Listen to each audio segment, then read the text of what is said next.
We're going to go ahead and get started in the session, and our first speaker today is Adrian Dunlop. He is the Director and Senior Staff Specialist at the Drug and Alcohol Clinical Services at Hunter, New England Local Health District. He's got over 30 years of experience as an addiction clinician and clinician researcher. He serves as the Director and Addiction Medicine Senior Staff Specialist with Drug and Alcohol Clinical Services in the Hunter, New England Local Health District since 2007. He's a conjoint professor with the School of Medicine and Public Health at Welberg University in Newcastle, New South Wales. Thanks, All yours. Thanks for the...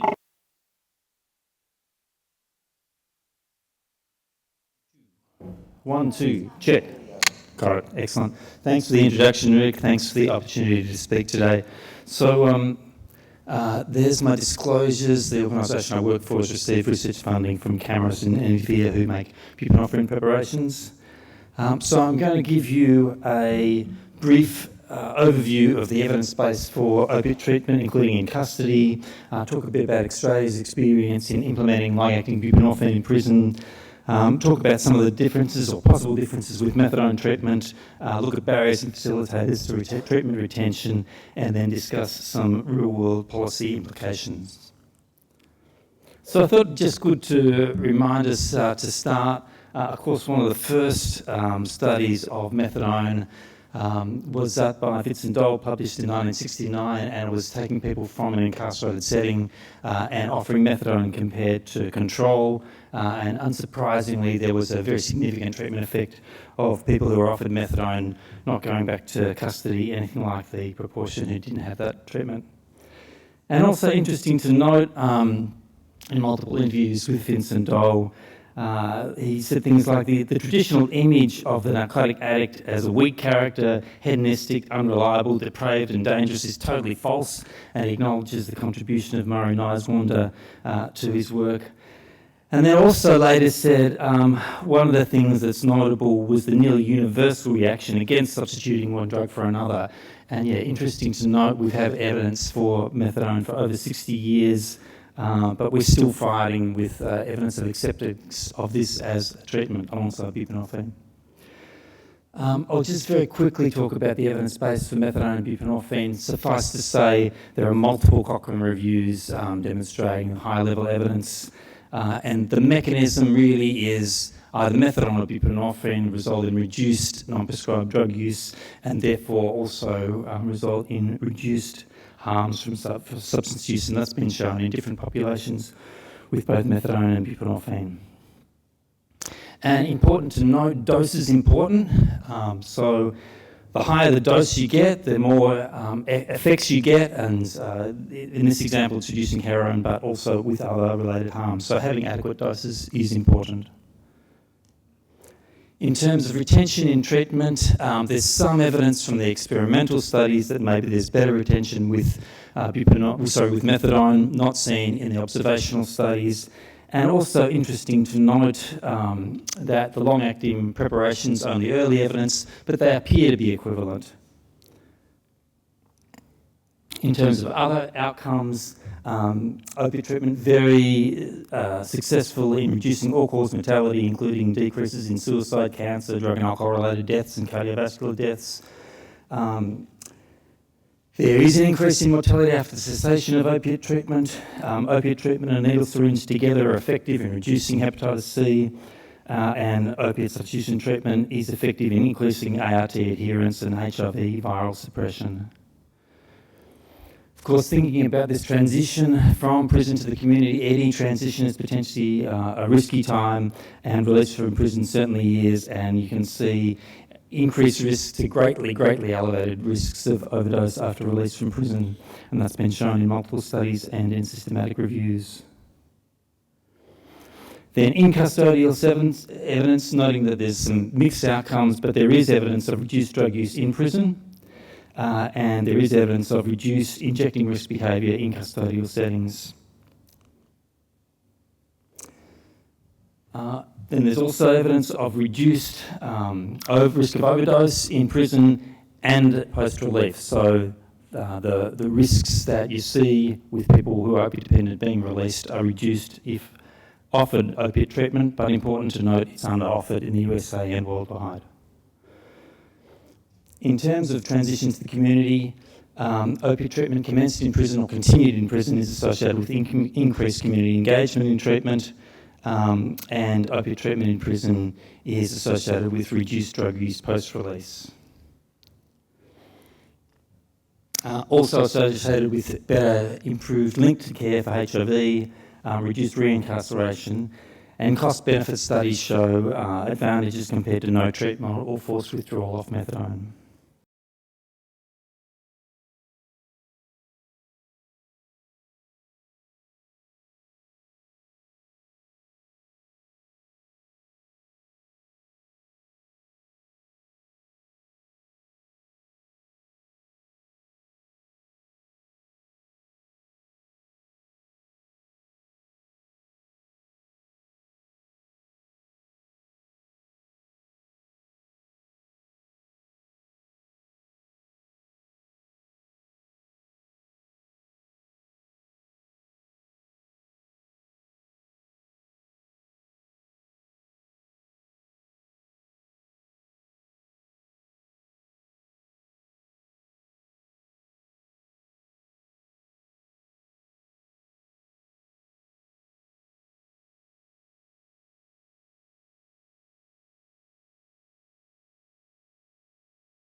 Feel like it's happening. I just saw that thumbs up. Thank you. Oh, great. Whoa, fantastic. How do I go back this one? Yeah.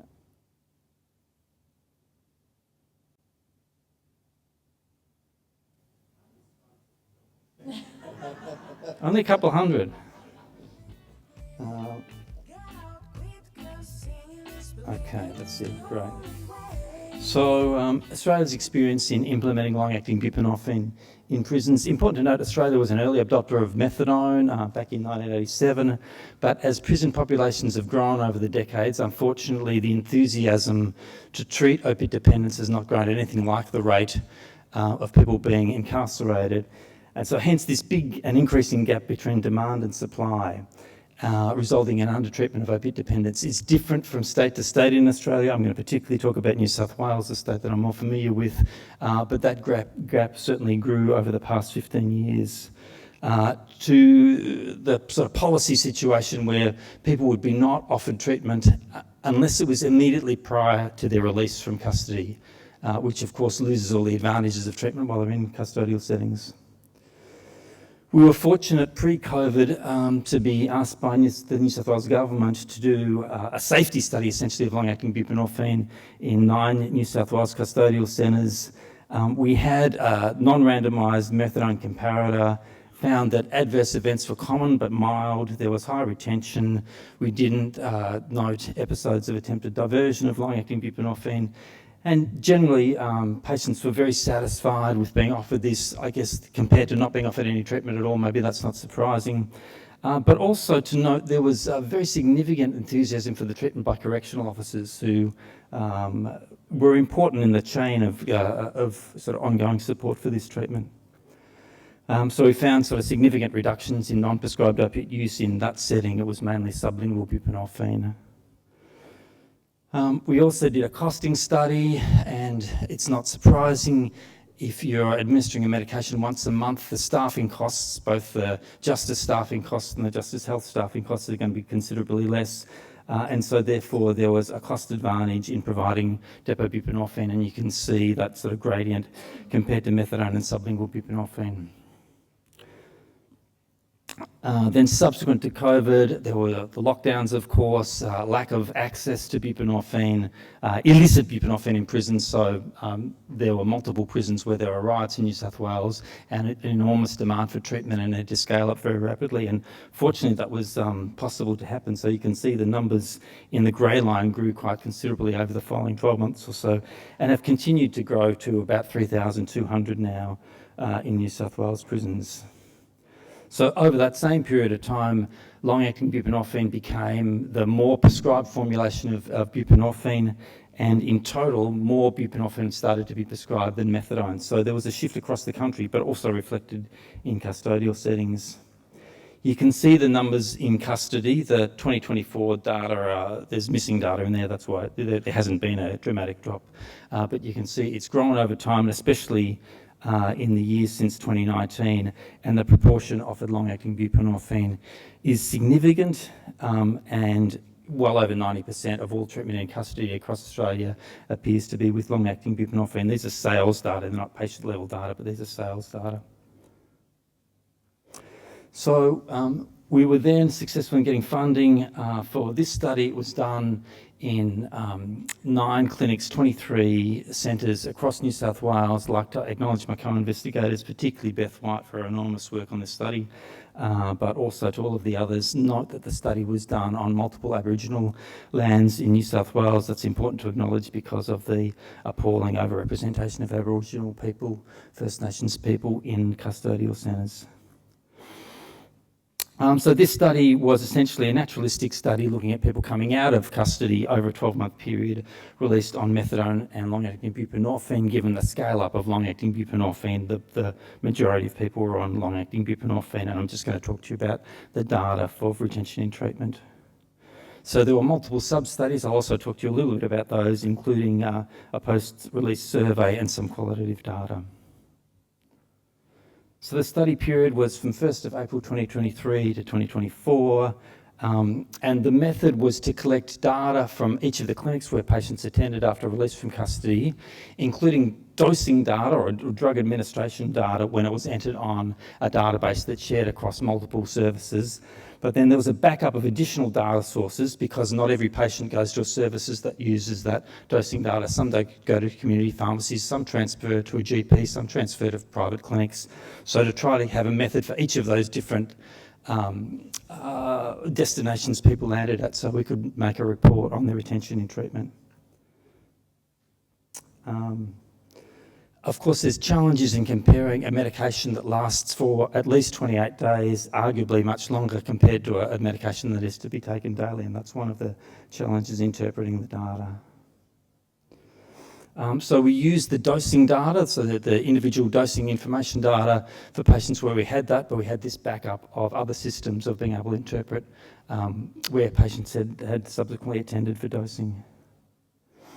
So very quickly, it's a sample typical of New South Wales custodial centres, predominantly male, 90% male, 37% Aboriginal, generally using opiates, on opiate treatment, in rental accommodation predominantly, and receiving benefits for income.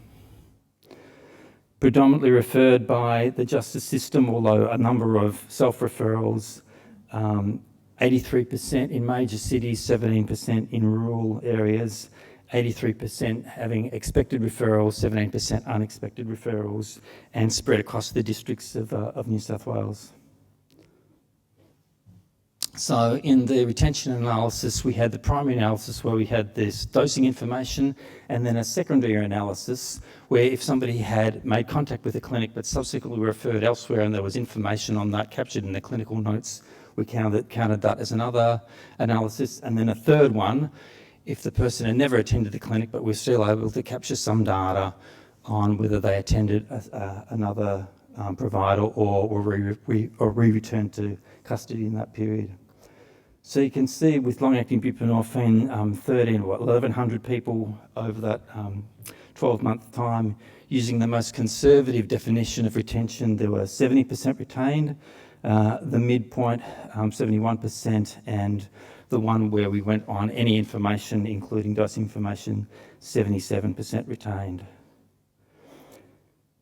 In terms of associations, coming from a private prison, there was approximately 10% less retention in treatment, and an unexpected referral was about 23% more likely to attend.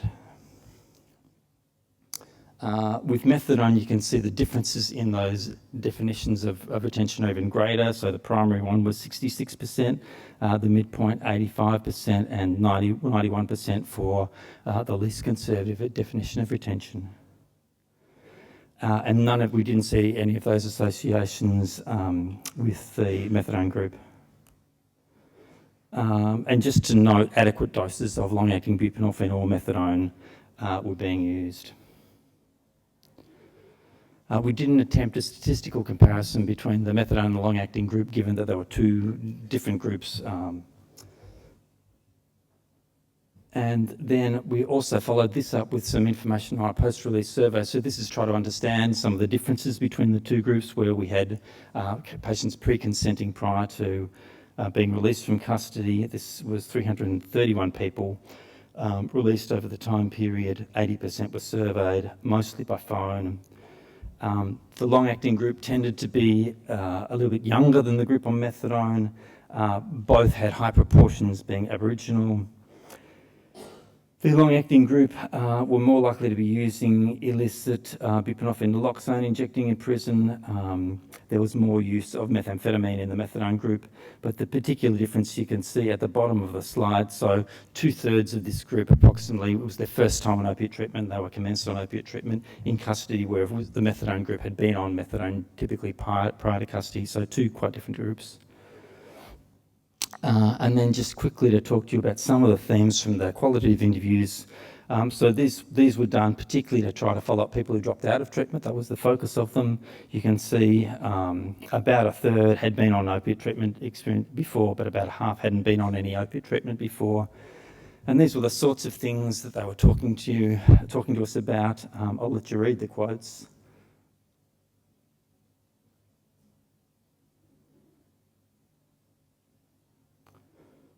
But yes, some of the key issues are not understanding or not being educated or not having provided adequate or correct information about long-acting buprenorphine. Some other differences of contextual differences of being in the community now and not in custody, so differences in access to drugs and different motivators to being in treatment or not being in treatment. And then other things that you'd be familiar with on post-release populations, lots of barriers to remaining in treatment.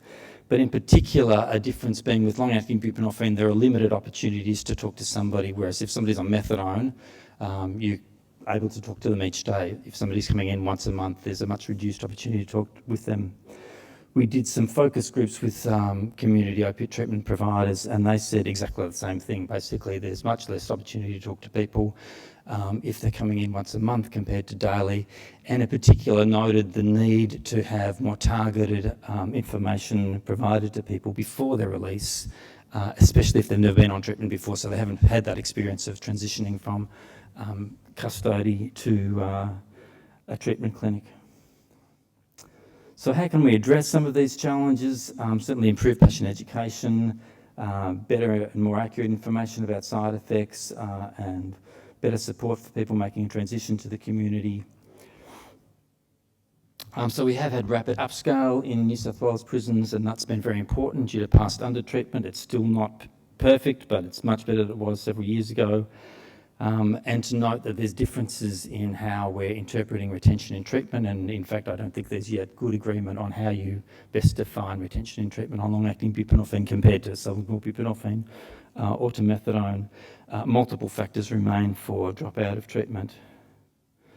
So some of the things to think about, I think this has been said very eloquently already multiple times today, but the gaps between demand and treatment, the fact that we have high evidence-based treatment but we can't adequately provide it remain. There's particular treatment of under-treatment of some populations that needs to be addressed. There are great opportunities with long-acting buprenorphine. having a new option that can potentially be rolled out and scaled up to provide more treatment than a daily supervised medication in prison gives us lots of opportunities, but we need to ensure that people are able to remain on it if indeed that's what they want to do. And then just a couple of things to wind up to think about how we could try to better think about better opiate coverage. So a paper by Hal and Jack are talking about correct true positive diagnoses and minimising false positives and false negatives and maximising true negatives. So making sure treatment gets to the people that need to have it and it's not refused to people who do need it is important. And that cascade of care model that's been used for hepatitis C is another way of trying to better describe who needs treatment and who is able to get treatment. And then finally, maybe we could think of how we can try to better rate and assess ourselves for how good we are at implementing interventions like opiate treatment and harm reduction interventions in prison. There's still a way to be gone. Thank you very much.